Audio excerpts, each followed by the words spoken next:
పరమారాధ్యులు జగద్బంధనీయులు SKCM గోసేవాశ్రమ సంస్థ సంస్థాపక ఆచార్య మధ్య గురుదేవ్ గురుకృపామూర్త్యం విష్ణుపాద్ పరమహంస పరిప్రాజకాచార్య అష్టోత్తర శ్రీమద్ భక్తి సౌధ కేశవ గోస్వామి మహారాజ్ వారి దివ్యపాదంలో విదాస్ అనంత కోటి దండోత్ ప్రణామం చేస్తూ వారి అహేతుక కృపాభిక్ష ప్రార్థన కోరుతున్నాం. తదుపరి పరమ గురుదేవుని తిరులాభ విశ్వం విష్ణుపాద్ పరమహంస పరిప్రాజకాచార్య అష్టోత్తర శ్రీమద్ జగద్గురు భక్తి భైభవ పురి గోస్వామి మహారాజ్ వారి దివ్యపాదంలో విదాస్ అనంత కోటి దండత్ ప్రణామం చేస్తూ వారి అహేతుక కృపాభిక్ష ప్రార్థన కోరుతున్నాం. రూపాను గురువర్గలు ఆచార్యుల తాలూకు దివ్యపాదంలో విదాస్ భూరి భూరి సాష్టాంగ అనంత కోటి దండత్ ప్రణామం చేస్తూ వారి అహేతుక కృపాభిక్ష ప్రార్థన కోరుతున్నాం.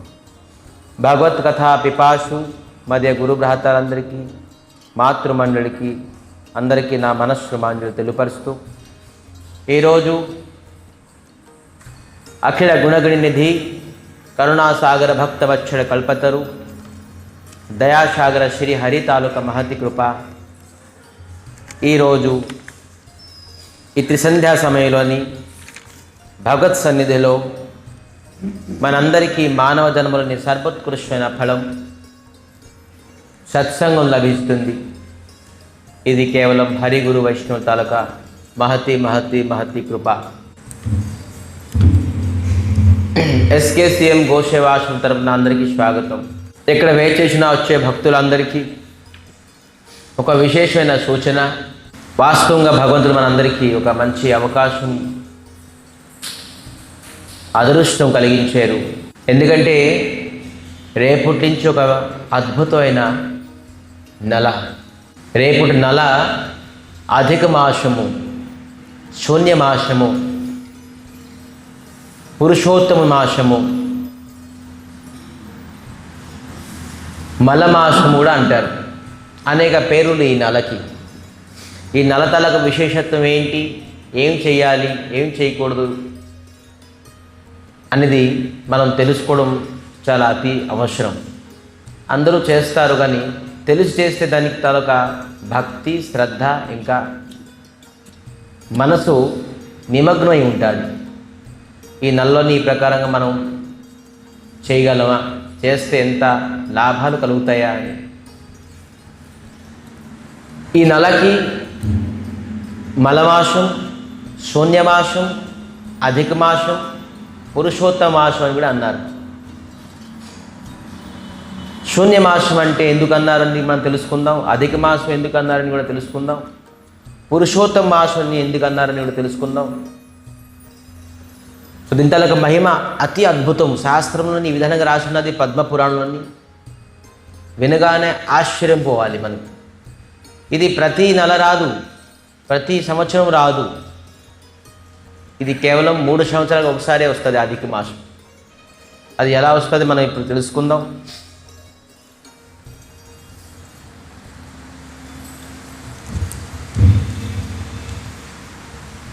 మామూలు నెలలోని మనకి సంవత్సరానికి 12 నెలలు.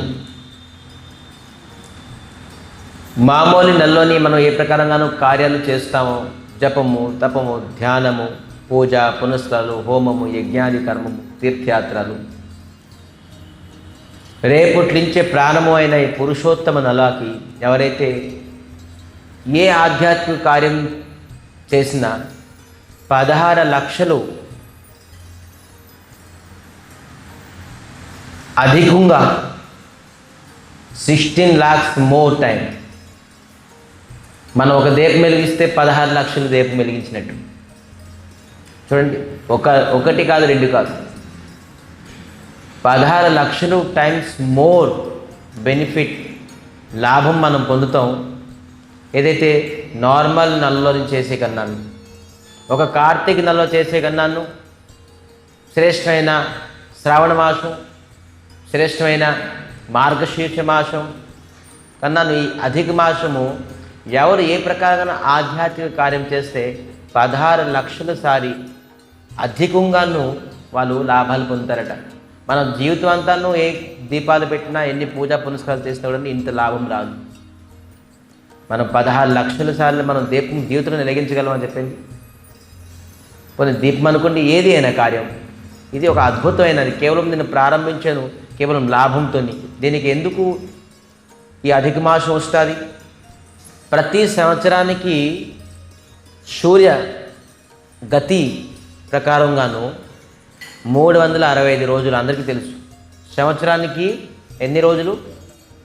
365 రోజులు సూర్య గతి ప్రకారంగాను. కానీ చంద్రుడి తాలూకా గతి ప్రకారంగా సంవత్సరానికి 354 రోజులే. సూర్యుడు ఏ ప్రకారంగానూ గతి చేస్తున్నారో అంతే గతితో చంద్రుడు గతి చేయలేరు. చంద్రుడి తాలూకా గతి కొద్దిగా నెమ్మది. అందుకే 354 రోజులే. సో 11 రోజులు డిఫరెన్స్ వస్తుంది సంవత్సరానికి.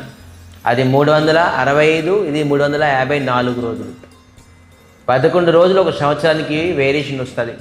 అలాగే 3 సంవత్సరాలకి సుమారుగా 33 రోజులు మనకి వేరియేషన్స్ వస్తుంది, భేదం వస్తుంది. 2 సంవత్సరాలు 8 నెలల తర్వాత కరెక్ట్గా ఒక నెల 30 రోజులు వేరియేషన్ వస్తుందట. దీనికి అధిక మాసం అన్నారు. ప్రతి 2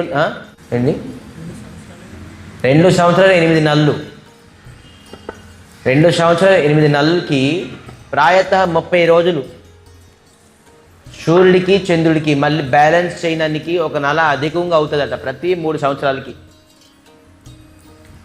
దానికి అధిక మాసం అంటారు. అధికం అంటే ఏంటి? ఎక్కువ. ఇది 12 నెలలు కాదు, ఇది 13 నెల. ప్రతి 2.5 సంవత్సరాల తర్వాత ఒక అధిక మాసం అంటే ఒక ఎక్కువ మాసం వస్తుంది దానికి. అందుకే అధిక మాసం అన్నారు. అధికం అంటే ఏంటి? ఎక్కువ. దీనికి శూన్యమాసం కూడా అన్నారు. ఎందుకు శూన్యమాసం అన్నారు? మనకి ఆస్ట్రాలజీ ప్రకారంగా 12 రాశులు ఉన్నాయి. ఒక్కొక్క రాశిలోని సూర్యుడు ఒక్కొక్క రాశికి సంక్రాంతి అంటారు. దానికి సంక్రాంతి రోజు సమ్యక్ క్రాంతి సంక్రాంతి. ఒక రాశి నుంచి ఇంకో రాశికి వెళ్ళడానికి క్రాంతి అంటారు, చేర్చుకుంటారట. చూడండి, సంక్రమణం అనేది మనకి ఉంటుందిగా, జనవరిలోని పెద్ద పండుగ అంటాం సంక్రాంతి. సంక్రాంతిలోని ఆ రాశిలోని సూర్యుడు ప్రవేశిస్తారు. సో అందుకే సంక్రాంతి అన్నారు. సూర్యుడు ఒక రాశి నుంచి ఇంకో రాశికి ప్రవేశిస్తారన్నమాట. ఈ విధానంగా 12 రాశులు ఉన్నాయి.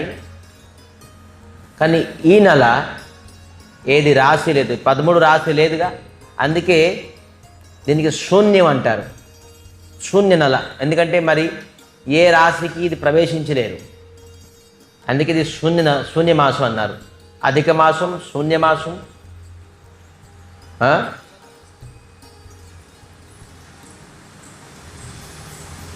అందుకే ఈ నెలలోని అనేక వివాహ కార్యాలు, శుభకార్యాలు, మరి వ్రతాలు, గృహప్రవేశము, ఇటువంటి శుభకార్యాలు ఉండవు.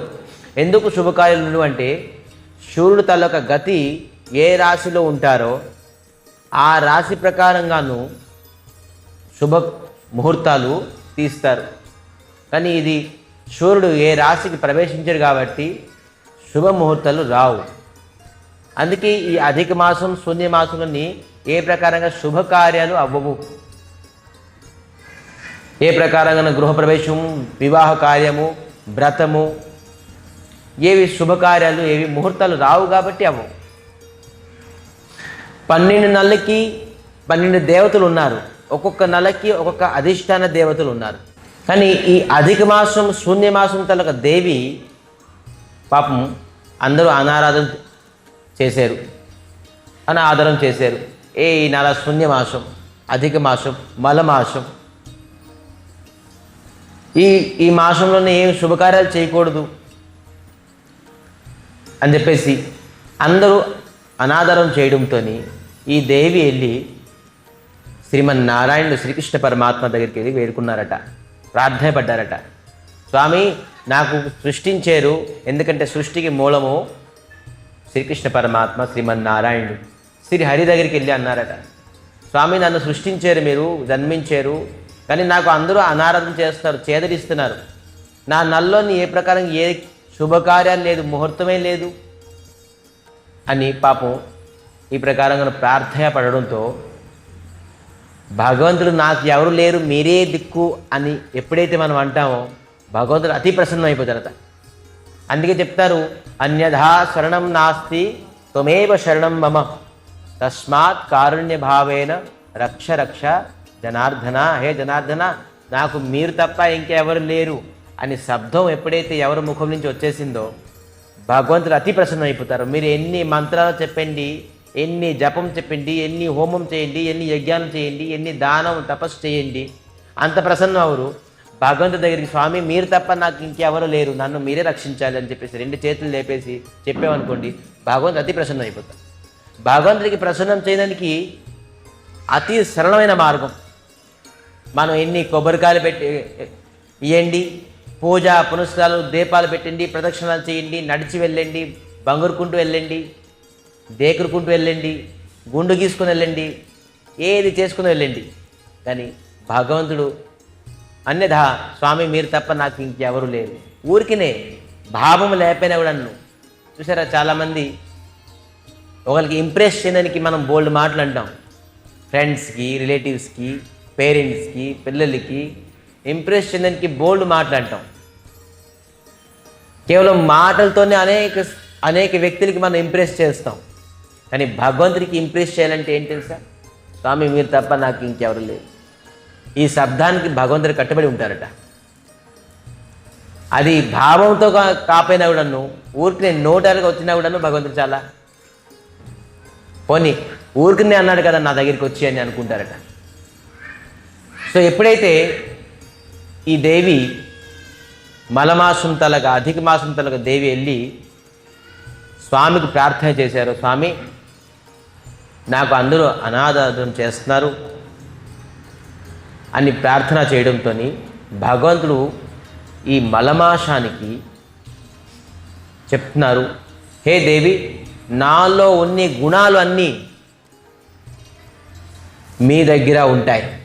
భగవంతుడికి ఎన్ని గుణాలు, ఎంత గుణ సంపన్నుడు భగవంతుడు చెప్తున్నారు, నాలో ఉన్న గుణాలన్నీ నీకు కలుగుతుంది, నాకున్ని శక్తి నీకు కలుగుతుంది. మరి ఈ నెలలోని ఎవరైతే ఆధ్యాత్మిక కార్యాలు చేస్తారో వారికి వరం ఇచ్చే శక్తి కూడా నేను నీకు ప్రసాదిస్తున్నాను. మరి అన్నిటికంటే నువ్వు ఏంటంటే నీకు నా పేరుతోనే నీకు విఖ్యాతం, నువ్వు పేరు ప్రఖ్యాతించబడతావు. పురుషోత్తమం, భగవంతుడి పేరు పురుషోత్తముడు, అన్నిటికంటే ఉత్తముడు. పురుషోత్తముడు అని చెప్పేసి నా పేరు ఉన్నది, నువ్వు పురుషోత్తమం అని చెప్పేసి పురుషోత్తమ నల అని చెప్పేసి నువ్వు పేరు ప్రఖ్యాతం పొందుతావు అని భగవంతుల యొక్క గుణము, భగవంతుల యొక్క శక్తి, భగవంతుల యొక్క నామము అన్నీ ఈ నలకి ప్రసాదించారట. అదే విధానంగా మనం ఒకవేళ భగవంతుడా మీరు తప్ప నాకు ఎవరు లేరు అంటే భగవంతుడు అతనికి కొన్ని అన్ని గుణాలు, శక్తి, బుద్ధి, జ్ఞానము అన్నీ మనకి ఇచ్చేస్తారు. సో ప్రకారంగా ఈ ప్రకారంగా ప్రార్థన చేయడంతో మరి స్వామి అంటున్నారు, ఎవరైతే నీకు అనాధారం చేస్తారో ఎవరైతే చేదరిస్తారో వారు ఖచ్చితంగా నీ తాలూకా మహిమ తెలుసుకొని నీ శరణం కోరుకుంటారు. ఈ మలమాసం తాలూకా మహిమ ఇంకా ముందుకు వస్తుంది. భగవంతుడు అనేక గుణాలు, నామము, శక్తిని ఇచ్చారు. ఎవరైతే నీకు అనాదరం చేస్తారో వాళ్ళు ఎప్పుడు కూడా నా తాలూకా అనుగ్రహం పొందలేరు. చూడండి, మనం భగవంతుడి అనుగ్రహం పొందాలంటే ఖచ్చితంగాను ఈ మలమాసానికి, అధిక మాసానికి, పురుషోత్తమ మాసానికి మనం ఖచ్చితంగా శరణం కోరుకోవాలట. ఎవరు శరణం కోరుకోరో వాళ్ళు ఎప్పుడు భగవంతుడికి అనుగ్రహం పొందలేరు. తను ఒక వరం ఇచ్చారు ఈ మలమాసానికి. ఎవరు నీకు అనాదరం చేస్తారో, ఎవరు మీకు విలువివ్వరో, మీకు ఎవరైతే ఆదరం చేయరో వారు ఎప్పుడు కూడా నా తాలూకు అనుగ్రహం పొందలేరు అని చెప్పేసి భగవంతుడు పురుషోత్తముడు చెప్పగానే ఈ అధిక మాసం చాలా సంతోషించబడ్డారు. ఈ విధానంగా ఉన్నది ఈ పురుషోత్తమ నెలకి స్వయంగా పురుషోత్తముడికి ప్రాప్తి అవ్వాలంటే ఆ శక్తి ఈ మలమాసమే ఈ పురుషోత్తమ నెల ఇవ్వాలట. భగవంతు తలక భక్తి పొందాలంటే ఈ పురుషోత్తమ తలక నెల శక్తి మనకి ఇస్తుందట. భగవంతుడి అనుగ్రహం కావాలంటే దానికి ఒక అర్హత కావాలి, ఒక శక్తి కావాలి. ఆ శక్తి ఈ పురుషోత్తమ నెల మనకి ఇస్తుంది. ఇది ఒక ఆధారం. స్వామి అనుగ్రహం పొందడానికి ఈ నెల ఒక ఆధారం. సో ఈ పురుషోత్తమ నెలని మనం ఒకవేళ వ్రతం చేసామనుకోండి, నెలంతా ఎవరైతే వ్రతం చేస్తారో ప్రతినిత్యం భగవంతుడికి త్రిసంధ్య చేయడము, లేపని పక్షంలోని ఇంట్లోని ప్రతినిత్యం త్రిసంధ్యాలోని సంధ్యా సమయంలోని దీపం వెలిగించడము, లేదంటే తులసి దగ్గర దీపం వెలిగించడం, లేకపోతే ప్రతి నిత్యము భగవంతుడితో దర్శనం చేసుకోవడము, గుడికి వచ్చి. మరి అన్నిటికంటే శ్రేష్టమేంటి తెలుసా? ఒక దగ్గర కూర్చొని అట్లీస్ట్ అందరూ హరే కృష్ణ కృష్ణ కృష్ణ హరే హరే, హరే రామ రామ రామ హరే హరే అని ఒక మాల 108 సార్లు వారి ఇంట్లోని కూర్చొని చేశారనుకోండి, ఎంతో ఎంతో లాభం. దీపం కన్నా, పూజల కన్నాను, హోమ యజ్ఞాది తీర్థయాత్రల కన్నాను ఎవరైతే ఈ పురుషోత్తమ వ్రతం చేస్తారో, వ్రతం అంటే ఏంటి? ఒక నియమంతో బంధించి ప్రతి నిత్యం నెలంతాను నేను దీపం వెలిగిస్తాను, నెలంతాను ఒక మంత్రం జపం చేస్తాను. ఏ మంత్రం? దీనికి మహామంత్రం అన్నారు. ప్రపంచవ్యాప్తంగానే ఈ మంత్రానికి వేదంలో అన్ని మంత్రాలే, కానీ దీనికి మహామంత్రం అన్నారు. ప్రపంచవ్యాప్తంగాను ఈ హరే కృష్ణ కృష్ణ కృష్ణ హరే హరే, హరే రామ రామ రామ హరే హరే నామాన్ని ఎవరైతే ఉచ్చరిస్తున్నారో, జపిస్తున్నారో, స్మరిస్తున్నారో వాళ్ళ సకల ఐశ్వర్యాన్ని, మరి సతోగుణాన్ని పొంది ధర్మ మార్గం నుండి వాళ్ళకి అన్ని ప్రకారాల సద్గుణం లభిస్తుందట ఈ మంత్రం జపించడంతో. చిన్నప్పటి నుంచి ఎవరికి దుర్గుణాలు ఉండవు, కష్టాలు ఉండవు. వాళ్ళ పరిస్థితి ఆ ప్రకారం కష్టము దుర్గుణాలు చేయిస్తుంది. కానీ ఎవరైతే నిరంతరంగా ప్రతి నిత్యము ఈ హరే కృష్ణ మహామంత్రం జపం చేస్తారో వాళ్ళకి ఎప్పుడు కూడా దుర్గుణం అనేది రాదు. నిరంతరంగాను ఎప్పుడు వారికి సద్గుణమే ఉంటుంది. ఎవరైతే ఈ వ్రతం చేస్తారో వాల్మీకి చెప్తున్నారు, ఋషి వాల్మీకి చెప్తున్నారు, ఎవరైతే ఈ పురుషోత్తమ వ్రతం చేస్తారో వారికి 100 అశ్వమేధ యజ్ఞం చేసిన ఫలితం వస్తుందట. నెలంతా మనం ఒక నియమంతో ఒక మాల చేస్తాను, ఎవరు 2 మాల చేస్తాను, ఎవరైతే 16 మాల చేస్తాను, ఎవరైతే 16 మాల చేస్తాను 20 మాల చేస్తాను, ఎవరైతే ప్రతినిత్యం ఖచ్చితంగా నేను స్వామి తాలూకా దర్శనం చేసుకుంటాను అని ఎవరైతే వ్రతం చేస్తారో వారికి ఈ పురుషోత్తమ నెలలోని వ్రతం చేసే వ్యక్తులకి 100 అశ్వమేధ యజ్ఞం చేసే ఫలితం లభిస్తుందట.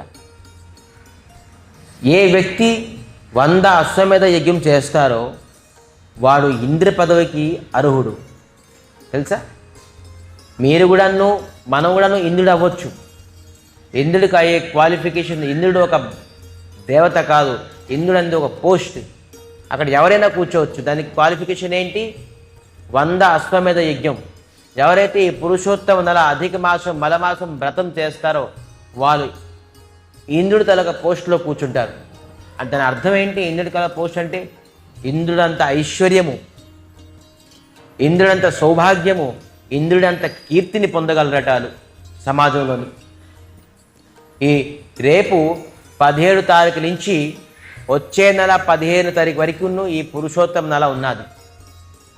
ఈ నెలలోని నిత్యం ఎవరైతే వ్రతం చేస్తారో వారు 100 అశ్వమేధ యజ్ఞం చేసే ఫలితాన్ని లభిస్తూ ఇంద్రుడు ఎలాగా కీర్తి, సుఖము, సౌభాగ్యాలు, మరి ఐశ్వర్యాన్ని, కీర్తిని పొందారో ఆ విధానంగాను రేపటి నెల అధిక మాసంలో ఎవరైతే వ్రతం చేస్తారో వాళ్ళు ఆ ప్రకారంగా కీర్తిని పొందుతారు. ఎవరైతే ఈ రేపు ప్రారంభమైన పురుషోత్తమ నెల వ్రతం చేస్తారో వాళ్ళకి ఈ సకల భారతదేశంలోని తీర్థం అంటే గంగా, యమున, సరస్వతి, కావేరి, నర్మదా, సింధు, కావేరి ఇటువంటి తీర్థయాత్రలన్నీ వాళ్ళ శరీరాలని సమావేశం అవుతారట. మీ తీర్థయాత్రకి వెళ్ళడం అవసరం లేదు, ఆ తీర్థం అంతాను మీ శరీరాన్ని సమావేశం అవుతుంది. ఆ తీర్థం అంతా మీ శరీరాన్ని నివాసిస్తారు. ఎంత అద్భుతం చూడండి. ఎవరైతే ఈ వ్రతం చేస్తారో సకల తీర్థాలు అన్నీ మీ శరీరంలో నివాసిస్తారు. అంటే మీ శరీరం ఎంత పవిత్రం అయిపోతుంది ఈ పురుషోత్తమ వ్రతం. అందుకే ఈ పురుషోత్తమ వ్రతము, పురుషోత్తమ నలతలక మహిమ తెలుసుకొని ఖచ్చితంగా ఒక వ్యక్తి శరణం కోరుకుంటారు ఈ వ్రతం ఈ నెలకి. సో ఈ నెలలోని వ్రతం చేయడంతో అనేక తీర్థాలు వారు దేహంలోని శరీరంలోని నివాసిస్తారు. మనం గంగా, యమున, సరస్వతికి వెళ్ళి స్నానం చేస్తున్నాం, ఎంత కష్టం. కానీ మనం 33 కోట్లు తీర్థాలు ఉన్నాయి. అనేక తీర్థాలు కూడా, అన్ని తీర్థాలు మన శరీరాన్ని నివాసిస్తాయట ఈ వ్రతం చేయడం వల్ల. మరి ఈ వ్రతం ఎవరైతే చేస్తారో ఖచ్చితంగాను గోలోక ప్రాప్తి, వైకుంఠంకి ఖచ్చితంగాను ప్రాప్తి అవుతారట అంతిమ సమయంలో. మరి ఋషులు, మునిలు, ధ్యానిలు, జ్ఞానిలు ఈ మోక్షం పొందడానికి, ఈ గోలోకం పొందడానికి ఎంత శ్రమ, ఎంత సాధన చేయాలి. కానీ కేవలం ఈ నెల వ్రతం చేయడాన్ని వాళ్ళు ఖచ్చితంగా గోలోకాన్ని పొందగలరట. ఇది ఈ నెల కేవలం వాల్మీకే కాదు, నారదులు కూడాను దీనికి అతి అద్భుతంగాను వాక్ష అంటే గ్లోరిఫై చేస్తున్నారు, కీర్తిస్తున్నారు. ఈ నెల అంత శ్రేష్టమైన భగవంతుడికి ప్రాప్తి అవడానికి ఈ నెల ఒక్కటి చాలు. మిగతా నెలలోనే చేసిన కార్యాలు కన్నాను ఈ నెల ఎవరైతే కార్యం చేస్తారో 16 లక్షల సమయం అధికంగాను ఫలితం లభిస్తుందట. 16 లక్షలు టైమ్స్ మోర్ నారదులు కీర్తిస్తున్నారు. ఇది ఈ నెల తల ఒక విశేషత్వం. మరి ఈ నెలలోనే ఎవరైతే వ్రతం చేస్తారో అసీమైన స్వీకృతి అంటే ఏంటి? పుణ్యము మరి స్వీకృతి అనేది వేరా. కొన్ని కోట్ల జన్మంతలక పుణ్యము మనం సమావేశము ఏకాగ్రత చేస్తుందంటే స్వీకృతి అంటారు. కానీ కేవలం ఈ 4 రోజులు ఎవరైతే వ్రతం చేస్తారో వాళ్ళ స్వీకృతిని, అసీమైన స్వీకృతి. అసీము అంటే ఏంటి? అన్లిమిటెడ్ అయిన స్వీకృతి అంటే కొన్ని కోట్ల జన్మం చేసిన పుణ్యము కేవలము ఈ యొక్క నెల వ్రతం ఎవరైతే చేస్తారో వాళ్ళు పొందగలరు. చూడండి అధిక మాసం తలకి ఎంత మహిమ. మనం చేయడానికి ఒక నెల, కానీ కొన్ని కోట్ల జన్మం తలక పుణ్యకార్యాలు, ఆ కోట్ల జన్మలోని తపము, ధ్యానము, దానము, పూజ, పునస్కారం చేసి ఏదైతే ఫలితం లభిస్తుందో మనకి కేవలం ఈ 4 రోజులని ఎవరైతే వ్రతం చేస్తారో కోట్ల జన్మం తలక పుణ్యఫలం మనకి ఈ కేవలం ఈ 4 రోజులే మనకి ప్రాప్తి అవుతుంది. జై శ్రీ పురుషోత్తం భగవానికి. మరి అంతిమంగాను భగవంతుడి పురుషోత్తముడి పైన మనకి అనురాగము, భక్తి, నమ్మకము, విశ్వాసం కలుగుతుందట ఎవరైతే ఈ వ్రతం చేస్తారో. భగవంతుడి పైన చాలామంది పూజిస్తారు, చాలామంది దర్శించుకుంటారు, చాలామంది యజ్ఞాది కర్మం చేస్తారు. భగవంతుడి పైన విశ్వాసం ఎవరు కలుగుతుంది?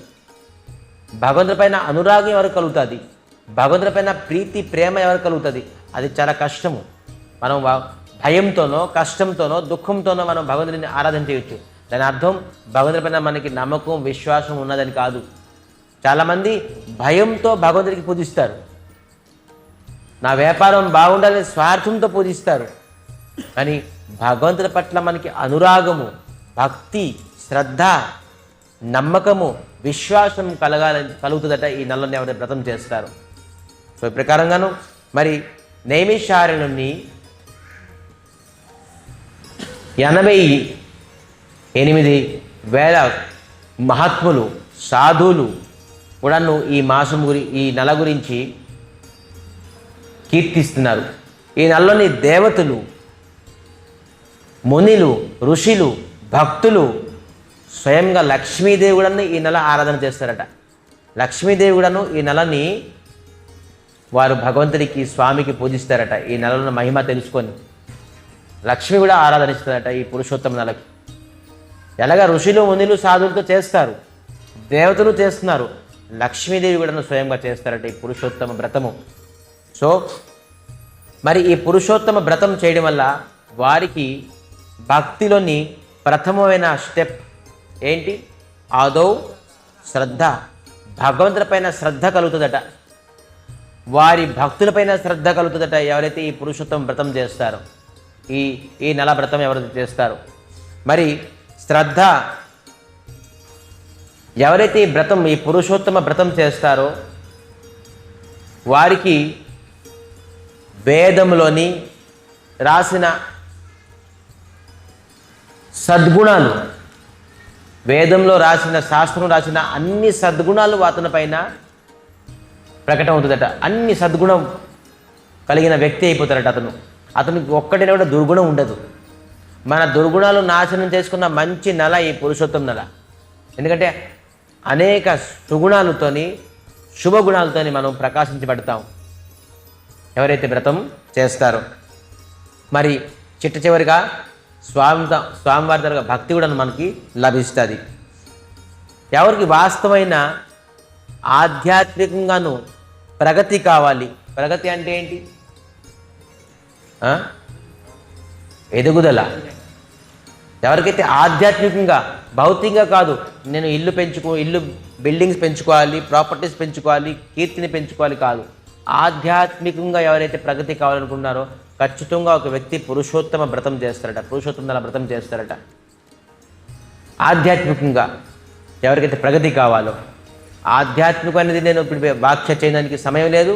సో ఆధ్యాత్మికంగా అంటే భగవంతుడి పైన పట్ల నమ్మకం, విశ్వాసమే ఆధ్యాత్మికం. సో ఆధ్యాత్మిక మార్గం ప్రగతం చేయాలంటే మనం రేపుడు వ్రతం మనం ఖచ్చితంగాను చేయాల్సిందే. మరి జీవితకాలంలోని మనం బ్రాహ్మణ పైన ఒకవేళ అపరాధం చేసి ఉంటే, గోవు పైన అపరాధం చేసి ఉంటే, మన పితృపురుషుల పైన అపరాధం చేసి ఉంటే, తల్లిదండ్రుల దగ్గర అపరాధం చేసి ఉంటే, మన పూజ్యులు పెద్దల దగ్గర మనం అపరాధం చేసి ఉంటే, ఎవరైతే ఈ పురుషోత్తమ వ్రతం చేస్తారో అపరాధాన్ని కొలిగిపోతాయట. మన తల్లిదండ్రుల దగ్గర మనం అపరాధం చేసేసాం, వాళ్ళు చనిపోయారు. సో అపరాధాన్ని మనం ఎలా విముక్తి పొందుతాం? సో ఎప్పుడైతే ఈ పురుషోత్తమ వ్రతం చేస్తారో వాళ్ళ తల్లిదండ్రుల దగ్గర చేసిన అపరాధం, వాళ్ళు భగవంతుడి దగ్గర చేసిన అపరాధం, బ్రాహ్మణుల దగ్గర చేసిన అపరాధం, గోవుల దగ్గర చేసిన అపరాధం, అన్ని అపరాధం నుంచి తొలగిపోతాయట రేపు ఎవరైతే ఈ పురుషోత్తమ వ్రతము భక్తి శ్రద్ధాలతో చేస్తారో. మరి భగవంతుడిని కూడాను ప్రాప్తి అవుతారు. ఎవరైతే భాగవతంలోని ఒక ఘటన ఉన్నది, జాగ్రత్తగా వినండి. అంబరీష్ మహారాజ్ అని ఒక మహారాజు గారు ఉండేవారు. అందరికీ తెలిసింది దుర్వాస ఋషి. దుర్వాస ఋషి మహా కోపము, అతనికి నచ్చపోతే విదిన్ సెకండ్స్లోనే మనకు శాపం ఇచ్చేస్తారు. ఈ అంబరీష్ మహారాజ్ ఏకాదశి వ్రతం చేశారు. అతిథిగా ఈ దుర్వాస ఋషి వచ్చారు. ఈ దుర్వాస ఋషికి అతిథిని ఏ ప్రకారంగాను సత్కార్యం చేయకుండాను అంబరీష్ మహారాజ్ కేవలం తులసి నీళ్ళు స్వీకరించారు వ్రతాన్ని భంగం చేయడానికి. కానీ ఈ దుర్వాస ఋషి నాకు ఆతిథ్యం ఇవ్వకుండాను ఇతను వ్రతం భంగం చేశారని చెప్పేసి కోపంతో, క్రోధంతో ఒక తన ఒక శిరశలించి ఒక క్రేతుని విడిచిపెట్టారట. ఒక భయంకరమైన శక్తిని విడిచిపెట్టారట ఈ అంబరీష్ మహారాజుకి నాశనం చేయడానికి. కానీ అంబరీష్ మహారాజు కేవలం ఓం నమో నారాయణ, ఓం నమో నారాయణ స్వామివారి తాలూకా నామానే స్మరించేవారు. అప్పుడు భగవంతుడు స్వయంగా సుదర్శన చక్రాన్ని విడిచిపెట్టారు. ఎవరి దగ్గర? దుర్వాస ఋషికి. ఈ దుర్వాస ఋషి బ్రహ్మాది ఇంద్రాది దేవతలు మహాదేవుల దగ్గరికి వెళ్ళి ఎక్కడ నాకు రక్షించండి అని చెప్పేసి చెప్పారట. ఎవరూ రక్షించలేదు. అనేక దేవతల దగ్గరికి వెళ్ళి ఈ దుర్వాస ఋషి ఈ సుదర్శన చక్రం నాకు గ్రహిస్తుంది, నాకు కాపాడండి అని చెప్పేసి అందరి దగ్గరికి వెళ్ళారట. కానీ ఎక్కడ కాపాడలేదు. ఇది ముందుకి వచ్చి కాల్చడానికి వస్తుంది. కానీ చూడండి, భగవంతుల సుదర్శన చక్రం ఒకవేళ విడిచిపెడితే ఒక సెకండ్లోనే చనిపోవాల్సింది. ఎంత ఒక మనిషికి, ఒక సాధువుకి, ఒక భక్తుడికి సాధ్యమా పరిగెట్టడం? సుదర్శన చక్రం అంత స్పీడ్గా ఎవరు పరిగెట్టగలరా? దుర్వాస ఋషి అంటున్నారు, నాకు ఎందుకు సుదర్శన చక్రం వెంటాడుతుంది కానీ కాల్చుకుంటుంది? దేనికి? లేదు, చెప్తున్నారు, నేను ఈ పురుషోత్తమ నెల వ్రతం చేశాను కాబట్టి నాకు ఎప్పుడు కూడా భగవంతుడు చాలా ప్రసన్నం అవుతాడట. అతనికి ఎప్పుడు హాని చేయరట, కేవలం వెంటాడుతుంది కానీ కాల్చుకుంటుంది. అందుకే దుర్వాస ఋషి అంటున్నారు, నేను పురుషోత్తమ నెల తనకు వ్రతం చేశాను కాబట్టి నాకు సుదర్శన చక్రం వెంటాడుతుంది కానీ నాకు దహించుకుంటుంది. తను దహించడాన్ని తలుచుకుంటే ఎంతసేపు దహించగలదు? చాలా తక్కువ సమయంలోనే దహించగలదు, కానీ దహించుకుంటుంది. ఎందుకంటే దుర్వాస ఋషి అట చాలా భక్తి శ్రద్ధలతో ఈ పురుషోత్తమ నెల, ఈ మలమాసము, ఈ శూన్యమాసం తనకు వ్రతం చేసేవారట భక్తి శ్రద్ధలతో. మరి శాస్త్రంలో ఈ విధంగా రాసున్నది, ద్రౌపది, పంచపాండవులు ఎంతో పుణ్యాత్ములు, ఎంతో భాగ్యవంతులు, వారికి ఎందుకు ఇంత కష్టం వచ్చింది అని అడగడంతో శాస్త్రం ఏం చెప్తుందంటే, వీళ్ళు పూర్వ జన్మలోని ఈ పురుషోత్తమ నెలకి, ఈ మలమాసకి, శూన్యమాసానికి అనారాధన చేశారట. వీళ్ళు ఎక్కువగా ప్రాధాన్యత ఇవ్వలేదట. సో అందువల్లే వాళ్ళకి కష్టం వచ్చిందట. చూడండి, ఈ ప్రకారం శాస్త్రం రాస్తుంది. అందుకే మనం ఈ నెలకి ఈ ప్రకారంగా అనారాధన చేయకూడదు. ఈ నెలలోనే మనం చేయాల్సింది ఆధ్యాత్మికం ఖచ్చితంగా చేయాలి. ఆధ్యాత్మిక కార్యం మనం ఏది చేసినప్పుడు 16 లక్షలు టైమ్స్ మోర్ లాభం మనం ఈ నెలలో పొందుతాం. అందుకే మీరు చేసింది ప్రతి నిత్యమే ఇది భక్తి శ్రద్ధాలతోని ఈ పురుషోత్తమ నెల వ్రతం చేయండి. అట్లీస్ట్ ఈ పురుషోత్తమ నెలలోని ఎవరైతే నీస్ మాంసాలు తింటున్నారో విడిచిపెట్టేసేయండి. ఈ నెల అంతాను చాలా భక్తి శ్రద్ధలతో ఉండండి. నీస్ మాంసాలు తినడం విడిచిపెట్టేయండి అంటే ఒక పెద్ద స్టోరీ అయిపోయింది. ఇది అవ్వదు, ఏది అవుతుంది కానీ ఇది అవ్వడం చాలా కష్టం. కానీ ఈ నెలలోనే ఆ విధానంగా చెడు అఖాద్య అంటారు దీనికి. ఈ తిండి తినకూడదు. ఈ తిండి తినడం వల్ల మీరు అనుకున్నారా 16 లక్షల టైమ్స్ మోర్ బెనిఫిట్ పొందుతారని చెప్పేసి ఈ మాసంలోని అటువంటి పనులు చేస్తే 16 లక్షల టైమ్స్ మోర్ పనిష్మెంట్ కూడా ఉంటుంది. కేవలం అనారాధనం చేయడంతో పాండవులకి మరి ద్రౌపదికి అన్ని కష్టాలు వచ్చాయి. మరి పాపం చేస్తే మనకి ఎంత కష్టం వస్తుంది? మీరు అనుకోకుండా ఈ జన్మంతో నేను అంతం అయిపోతానని చెప్పేసి, ఈ జన్మం మీకు ప్రారంభము. మీరు గత జన్మని ఎన్ని లక్షల కోట్లు జన్మం మీరు పొంది ఉన్నారో తెలియదు, మరి ఎన్ని లక్షల జన్మం మీరు పొందుతారో తెలియదు. సో అనేక లక్షల జన్మలోని మీ అందరూ దుఃఖం, కష్టము నుంచి తొలగాలంటే ఇటువంటి శ్రేష్టమైన పురుషోత్తమ నెల మహిమ తెలుసుకొని భక్తి శ్రద్ధలతో ఈ వ్రతం చేయండి. కార్తీక వ్రతం కన్నాను ఈ వ్రతం చాలా శ్రేష్టమైనది. కార్తీక వ్రతంలో చేస్తే మనకి ఫలితాలతో ఖచ్చితంగా వస్తుంది. దానికన్నా ఎంతో రెట్లు ఈ పురుషోత్తమ నెల వ్రతము చేయడంతో ప్రతి నిత్యం స్వామి దగ్గరికి వచ్చి దీపం వెలిగించడమో, దర్శించుకోవడమో, లేకపోతే ఒక మాల జపం చేయడమో, 2 మాల జపం చేయడమో, ఇటువంటి నీష్ మాసాల తాలూకా అఖాద్యాన్ని విడిచిపెట్టేసేయాలి రేపటి నుంచి. ఇవాళ అమావాస్య, రేపటి నుంచి ప్రతిపద. రేపు 17 తారీఖు నుంచి వచ్చే నెల 15 తారీఖు వరకును ఈ వ్రతము ఖచ్చితంగాను కొనసాగించాలి. ఈ వ్రతం చేసే వ్యక్తి ఖచ్చితంగాను భగవంతుల పట్ల భక్తి, శ్రద్ధ, అనురాగము కలిగి వాళ్ళు సకల సౌభాగ్యంతో, మరి సకల ఐశ్వర్యంతో, సకల కీర్తితోని, సకల సద్గుణాలతో వాళ్ళ జీవితాన్ని గడపగలరు. సో ఇది మామూలు వ్రతం కాదు. అందరూ ఇది కేవలం వచ్చే సంవత్సరం మళ్ళీ వస్తుంది అనుకున్నారా? మరి రాదు. దాని తర్వాత వచ్చే సంవత్సరం రాదు. 3 సంవత్సరాలకి ఒకసారి. మనం మళ్ళీ 3 సంవత్సరాలని మనం ఉంటామో లేదో కూడా తెలియదు. ఎందుకంటే ఈ మనిషి జన్మము క్షణభంగరము. ఇవాళ ఉన్నాం, రేపు ఉంటామో లేదో అని కూడా గ్యారంటీ లేదు. అందుకే మళ్ళీ 3 సంవత్సరాల వరకు ఈ వ్రతం మనకి కలుగుతుందో లేదో తెలియదు. మనిషి జన్మం పొందాం కాబట్టి, మనం సర్వోత్కృష్ట మనిషి జన్మం పొందాం కాబట్టి, మనం ఈ వ్రతం తలక మహిమ తెలుసుకున్నాం కాబట్టి మనం ఖచ్చితంగా ఈ వ్రతం చేయాలి. చేసుకొని మన మానవ జన్మానికి, దుర్లభమైన మానవ జన్మానికి మనం సద్వినియోగం చేసుకోవాలని మరీ కోరుకుంటూ ఈ పురుషోత్తమ తలక పురుషోత్తమ నెల, పురుషోత్తమ మాసము, శూన్య మాసము, అధిక మాసము, మలమాసం తలక వ్రతము ప్రతి వ్యక్తి చేయాలని కోరుకుంటూ ఆ పురుషోత్తముడు భగవంతు తలక అనుగ్రహం మీ అందరిపై ఉండాలని అనుకుంటూ ఈ కథాని ఇక్కడ విరామం చేస్తూ మనం ప్రతినిత్యము ఇప్పుడు రామాయణం తెలుసుకుంటున్నాం. ఈ రామాయణం శబరి తాలూకా ఘటన మనకి అవుతుంది.